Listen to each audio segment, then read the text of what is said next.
আসসালামু আলাইকুম রহমতুল্লাহি ওবরাকাতুহু। আখিরি জামানায় ইমাম মাহদির আত্মপ্রকাশ কিয়ামতের সর্বপ্রথম বড় আলামত। তিনি আগমন করে এই উম্মতের নেতৃত্বের দায়িত্বভার গ্রহণ করবেন। পৃথিবীতে হতে জুলুম নির্যাতনের দূর করে ন্যায় ইনসাফ দ্বারা ভরে দিবেন। উম্মতে মোহাম্মদী তার আমলে বিরাট কল্যাণের ভিতর থাকবে। ইমাম ইবনে কাসির রাদিয়াল্লাহু আনহু বলেন, যখন ফলফলাদিতে প্রচুর বরকত হবে, মানুষের সম্পদ বৃদ্ধি পাবে, ইসলাম বিজয়ী হবে, ইসলামের শত্রুরা পরাজিত হবে এবং সকল প্রকার কল্যাণ বিরাজ করবে। ইমাম মাহদির পরিচয়। তার পরিচয় হচ্ছে, তার নাম হবে আমাদের নবী সাল্লাল্লাহু আলাইহি ওয়াসাল্লামের নামের মতোই এবং তার পিতার নাম হবে আমাদের নবী সাল্লাল্লাহু আলাইহি ওয়াসাল্লামের পিতার নামের মতোই। তিনি হবেন হাসান বিন আলী রাদিয়াল্লাহু আনহুর বংশ থেকে। এবং ইবনে কাসির রাদিয়াল্লাহু আনহু বলেন, তিনি হলেন মোহাম্মদ বিন আবদুল্লাহ আল ফাতেহ আল হাসানি। তিনি পূর্ব দিকের কোনো একটি অঞ্চল থেকে প্রকাশিত হবেন। তবে পূর্ব দিক বলতে মদিনা মনোয়ারা হতে পূর্বের দিক বোঝানো হয়েছে। নবী সাল্লাল্লাহু আলাইহি ওয়াসাল্লাম বললেন, তোমাদের গুপ্তধনের নিকট তিনজন লোক ঝগড়া করবে, প্রত্যেকে হবে খলিফার পুত্র, কেউ তা দখল করতে পারবে না। অতঃপর পূর্বের দিক থেকে কালো পতাকাধারী একদল সৈনিক আসবে, তারা ব্যাপক হত্যাকাণ্ড চালাবে। হাদিসের বর্ণনাকারী বলেন, এরপর নবী সাল্লাল্লাহু আলাইহি ওয়াসাল্লাম এমন কিছু বিষয়ের কথা বর্ণনা করলেন যা আমি স্মরণ রাখতে পারিনি। তোমরা যখন তাদেরকে দেখতে পাবে তখন তাদের নেতার হাতে বায়াত করবে, যদিও বরফের উপর হামাগুড়ি দিয়ে উপস্থিত হতে হয়, কেননা তিনি হলেন আল্লাহর খলিফা মাহদী। ইমাম মাহদির আগমনের কিছু দলিলসমূহ পেশ করা হয়েছে। ইমাম মাহদির আগমনের ব্যাপারে অনেক সহিহ হাদিস রয়েছে।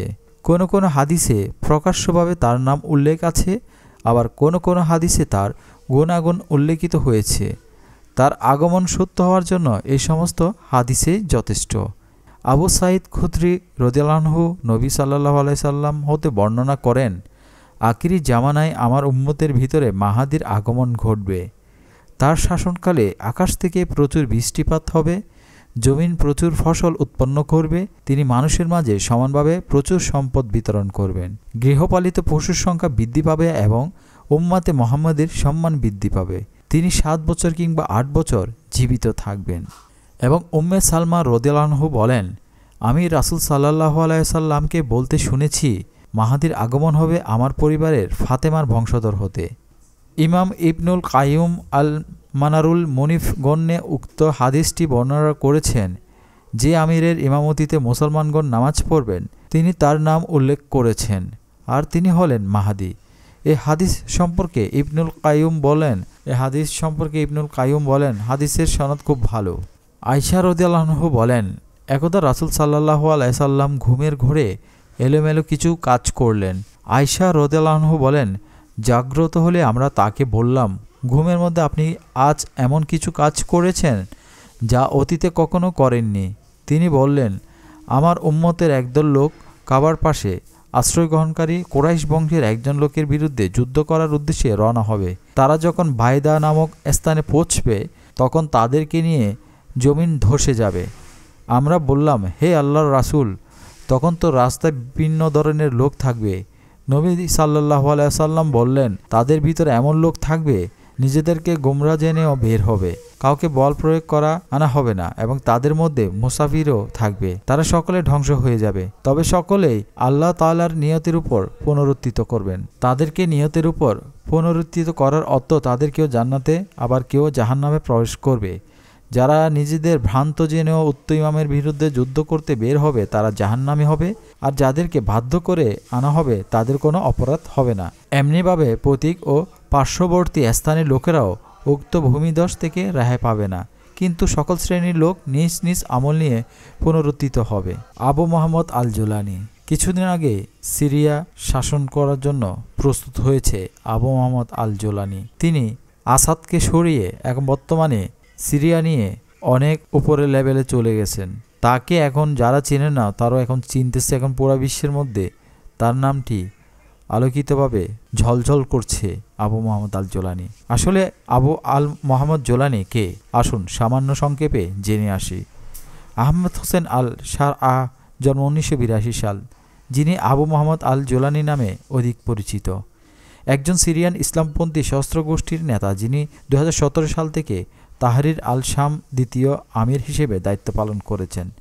2016 সালে আল কায়দার সাথে সম্পর্ক ছিন্ন করার আগেই তিনি আল কায়দার সিরিয়া শাখা আল নুসরা ফ্রন্টের আমির হিসেবে দায়িত্ব পালন করেছেন। যুক্তরাষ্ট্রের পররাষ্ট্র মন্ত্রণালয় 2013 সালের মে মাসে আল জুলানিকে একটি বিশেষভাবে মনোনীত বৈশ্বিক সন্ত্রাসী হিসেবে তালিকাভুক্ত করে এবং 2017 সালে তার গ্রেপ্তারের জন্য তথ্য প্রদানের বিনিময়ে $10 মিলিয়ন পুরস্কার ঘোষণা করেন। নিসবা আল জুলানি তার যুদ্ধকালীন নাম থেকে উদ্বৃত্ত, যা সিরিয়ার গোলান মালভূমির প্রতি ইঙ্গিত করে। গোলান মালভূমির বেশিরভাগ অঞ্চল ইসরায়েলের 1967 সালের 6 দিনের যুদ্ধে দখল করে নেয় এবং পরবর্তীতে তা সংযুক্ত করা হয়। আল জুলানি 2024 সালের 28 সেপ্টেম্বর একটি অডিও বিবৃতিতে ঘোষণা দেন তিনি যুক্তরাষ্ট্র এবং তার মিত্রদের বিরুদ্ধে লড়াই করবেন এবং তার যোদ্ধাদের পশ্চিমের সাহায্য গ্রহণ না করতে অনুরোধ জানান, যদিও তারা ইসলামিক স্টেট বিরোধী যুদ্ধে রয়েছে। তবে সাম্প্রতিক বছরগুলোতে তিনি নিজেকে আরও উদার মানসিকতার হিসেবে উপস্থাপন করছেন। তিনি ঘোষণা দেন তার পশ্চিমা জাতিগুলোর বিরুদ্ধে যুদ্ধ করার কোনো অভিপ্রায় নেই এবং সংখ্যালঘুদের সুরক্ষা দেওয়ার প্রতিশ্রুতি দিয়েছেন। তাই ইদানিং সোশ্যাল মিডিয়াতে এবং অনেকে ঝড় তুলছে ইমাম মাহদির আগমন ঘটে গেছে। তাই আজকের ভিডিওটি সবাই অনেকে মনে করছে সিরিয়া যুদ্ধের বিজয়ী হিসেবে নেওয়া হচ্ছে আর মাহাদিকে আগমনের একই সূত্রে গাথা। তাই অনেকে আবার এখানে শিরিক করে বসে থাকবেন। আহমেদ হোসেন আল শারআ আবু মোহাম্মদ আল জুলানিকে অনেকে তার আবির্ভাব মনে করছেন। তাই আজকের ভিডিওটি ধন্যবাদ সবাইকে। সবাই ভালো থাকবেন, সুস্থ থাকবেন এই কামনায়। আসসালামু আলাইকুম ওয়া রাহমাতুল্লাহি ওয়া বারাকাতুহু।